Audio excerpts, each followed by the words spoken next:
Welcome to the Leader Within podcast with Sue-Ann Higgins. I'm here to help women leaders break through their leadership, performance and self-belief plateaus and regain their passion and purpose in life. Last week, we explored the Leadership Clarity Protocol and how metabolizing stress creates the conditions for clear thinking. But even with perfect clarity in your own mind, communication can still break down if you trigger neurologically threat responses in others. Today, we're diving deep into the 5 gatekeepers of human behaviour, the fundamental human needs that determine whether your message lands or triggers a threat response. Before we dive in, let me share an important perspective that may challenge what you've been taught about leadership communication. There's a persistent belief that leadership just means providing all the necessary facts and information. Just explain what needs to happen, why it matters, and when it's due, problem solved, right? I understand this perspective. Facts matter. And clarity around expectations is essential.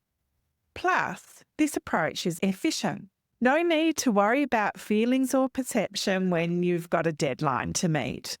But here's the thing. Have you ever provided what you thought was crystal clear communication, only to find that other people either didn't action or took the wrong action entirely?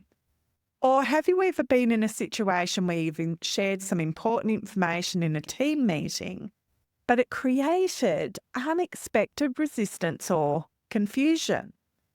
What neuroscience reveals is that how information lands in the brain is actually more important than what information you provide. It's not what you're communicating, but how you're communicating. When we communicate in ways that trigger one of the 5 neurological gatekeepers, people's brains literally cannot process that information effectively, no matter how clearly it's presented. Isn't it more important to focus on how your message is received rather than simply what you're saying? The most powerful communicators understand that their job isn't to transmit information, but to ensure it lands in ways that the receiver's brain can actually process and act upon it. If you continue to focus solely on providing facts and information without considering how they're received neurologically, you'll find yourself repeatedly frustrated by miscommunications and having to explain the same thing multiple times. Ask yourself, would you rather be technically right about having provided the information, or would you prefer to communicate in ways that actually creates the results you're looking for?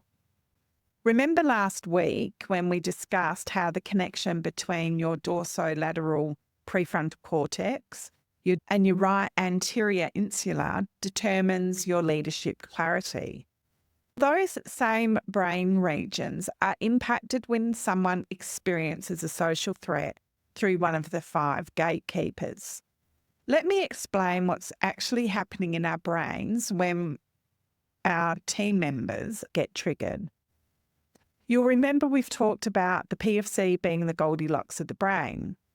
It makes up 6 to 10% of the brain mass and requires 80% of the neurochemicals to function at its best. This is where your executive function happens, your best thinking, strategic planning, emotional regulation, and decision-making. But here's what most leaders don't realise. When we experience certain types of social threats, it creates an immediate neurological response. Blood flow and the neurochemicals are diverted from your prefrontal cortex to your limbic system, which processes emotion and threat response. Suddenly, you're not capable of your best thinking anymore. Your amygdala is an almond-shaped structure deep in your brain. You actually have 2. It's constantly scanning for threats, not just physical ones, but social ones too. When it detects a threat, it immediately redirects resources away from your thinking toward protection. This isn't just a personality issue or someone being too sensitive. It's basic human neurology.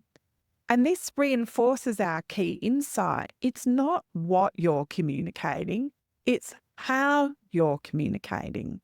The content of your message might be perfectly logical and correct, but if your delivery triggers one of these gatekeepers, it won't matter. The other person's brain will be busy managing a perceived threat to hear or read what you're actually saying.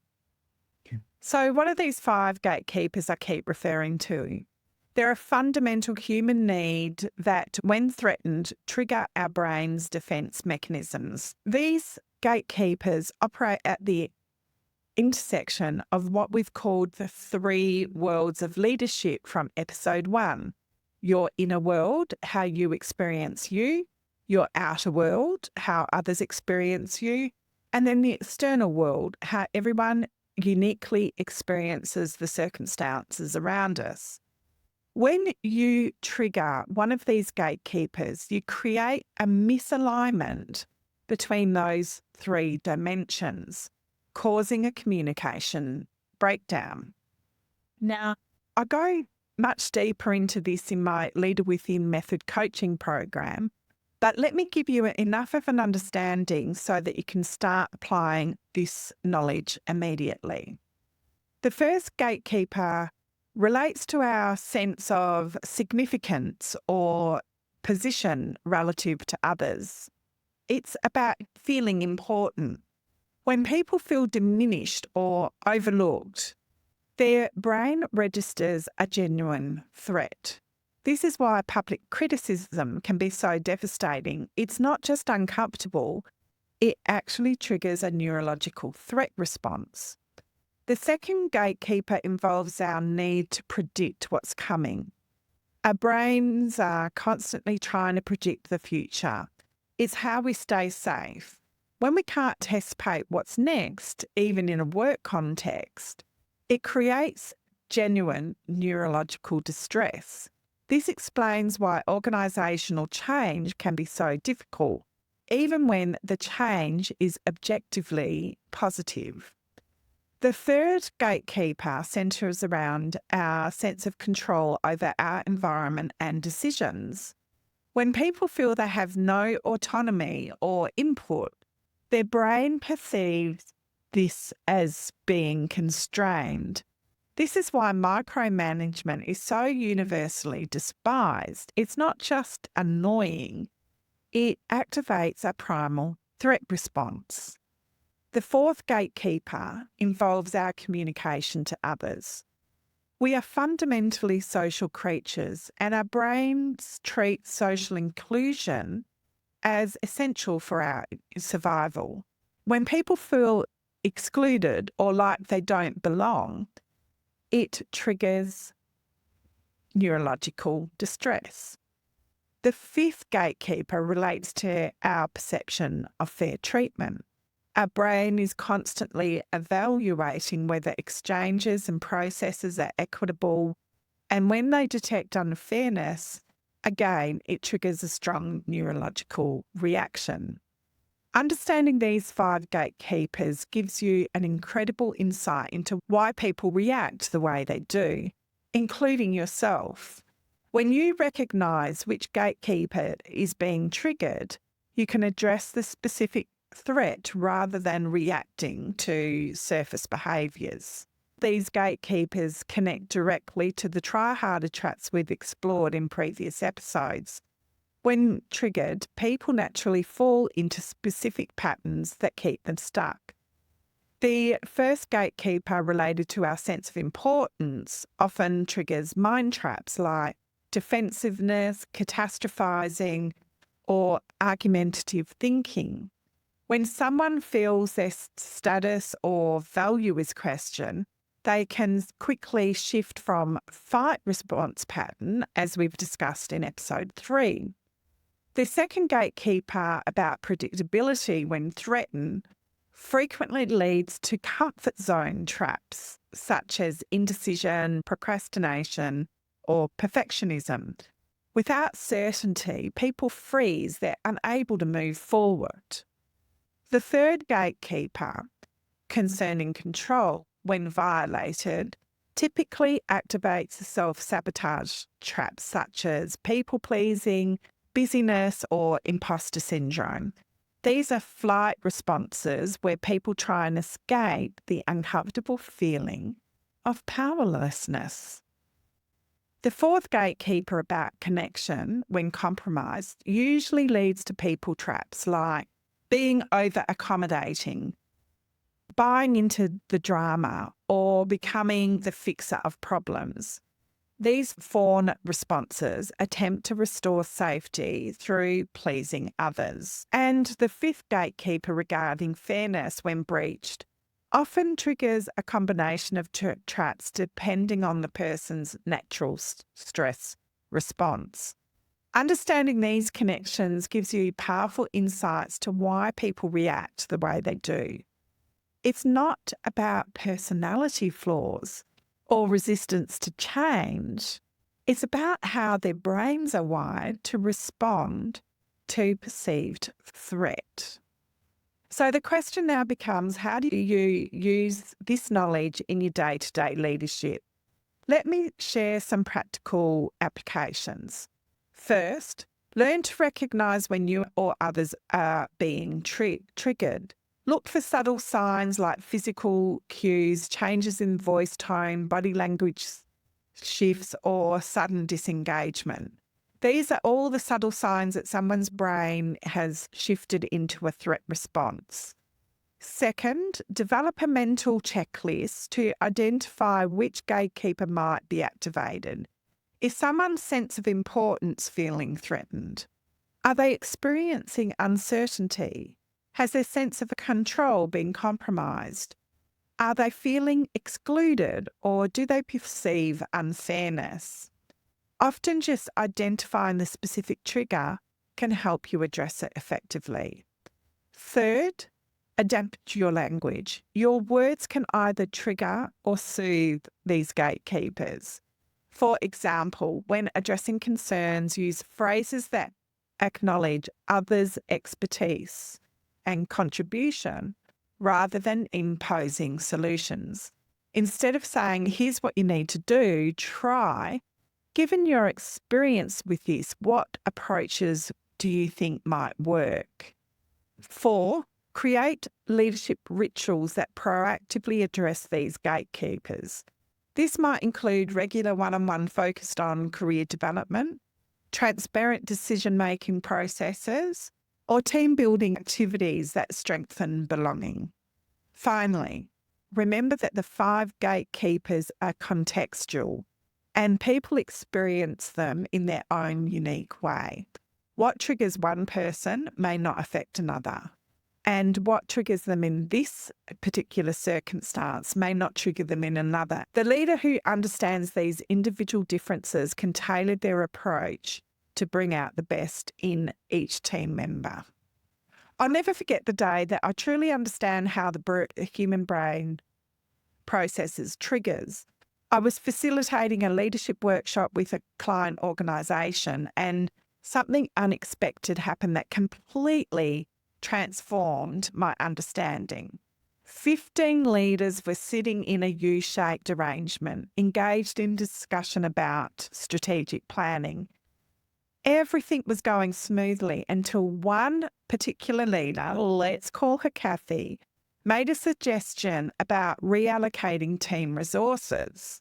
Before she could even finish her thought, another leader, we'll call him Mark, interrupted her. We've already tried that, he said dismissively. It didn't work. In that moment, I watched as Kathy's entire demeanour changed. Her shoulders tensed, her face was flushed, and though she nodded and said, "Oh, I understand," She didn't contribute another idea for the rest of the session. During our coffee break, I found Kathy alone, staring out the window. When I asked her if she was okay, she turned to me and her eyes revealed both anger and embarrassment. I've been leading teams for 15 years, she said. I'm not some junior employee who needs to be shut down in front of everyone. What's worse is that what Mark said wasn't even accurate. They tried a completely different approach than the one I was suggesting. That's when it hit me. This wasn't just about someone being rude. Something much deeper was happening in Kathy's brain, something preventing her from engaging at her best. Mark's interruption and dismissal had triggered a threat response as powerful as if he had physically threatened her. Her brain had diverted her resources away from a PFC and toward her limbic system. Kathy wasn't being too sensitive, as they often say, to female leaders. Her brain was just doing exactly what human brains do when they detect certain types of social threat. And in that neurologically compromised state, she couldn't access her best thinking. This experience transformed my approach to leadership development. I realised that so many of the team dynamics we attribute to personality conflicts or communication issues are actually the result of basic neurology. Not what you're communicating, it's how you're communicating that really matters. Let me share some quick wins that you can implement immediately to create better team dynamic through understanding the gatekeepers. First, before delivering critical feedback, start by affirming the person's value and contribution. This addresses the first gatekeeper and helps keep them engaged rather than triggered in a defensive response. In the Leader Within Method coaching program, we have a really good feed-forward leaders guide. If you're on the inside of that, it's brain-friendly and guaranteed not to trigger. 2, when announcing the changes, provide as much information as possible about what will stay the same. Let the team know that you don't have all the answers, but as soon as you know, they'll know. This addresses the second gatekeeper by creating kind of islands of certainty in that sea of change. 3, where possible, give people choices rather than directives. Would you prefer to tackle this project now or after you finish what you're working on? Can address the third gatekeeper by preserving a sense of control. 4, create explicit inclusion moments in meetings where you deliberately draw out the perspectives from everyone in the room. This addresses the fourth gatekeeper by ensuring everyone feels their voice matters. 5, explain the reason behind the decisions, especially the difficult ones. This addresses the fifth gatekeeper by demonstrating that if people don't like the outcome, the process for reaching it was fair and considered. These small adjustments don't require overhauling your leadership style or compromising your standards. They simply involve delivering leadership in a way that works with human neurology rather than against it. Let's wrap up with some action steps. Here's 5 steps you can take this week to start applying these insights. The first action step is a reflection step. Which of these 5 gatekeepers tends to trigger you most frequently? Awareness of your own triggers is the first step to managing them effectively. Action 2, notice which gatekeepers might be being activated currently with the challenges your team is facing. Look beneath the surface behaviours to the neurological triggers that might be driving them. Remember, there's subtle signs that can indicate things are shifting or escalating. Action 3, practice one status equalising behaviour in your next team interaction, such as explicitly acknowledging others' expertise or contributions before sharing your own thoughts. Action 4, identify one way to create certainty for your team this week, especially in areas where there's ongoing change. And action 5, look for an opportunity to enhance someone's sense of control by involving them in a decision that affects their work. Remember, you're only one reconstructed thought away from the breakthrough you deserve in life and in your leadership journey. By understanding these gatekeepers, you can create environments where your people can perform at their best. In next week's episode, we'll build on today's insights to explore how to transform reactive leadership into responsive leadership, moving from unconscious triggered responses to intentional leadership choices. If you found today's episode valuable, please subscribe to the Leader Within podcast, wherever you're listening to this, and leave a review to help other women leaders discover these insights. If you're ready to dive deeper into these concepts and receive personalised coaching on applying them to your specific leadership challenge, visit sue-ann.com.au/episode 8, and there's a link there to connect to me in a 45-minute free coaching call. Until next time, remember, it's not what you're communicating, it's how you're communicating. Lead with clarity, passion, and purpose.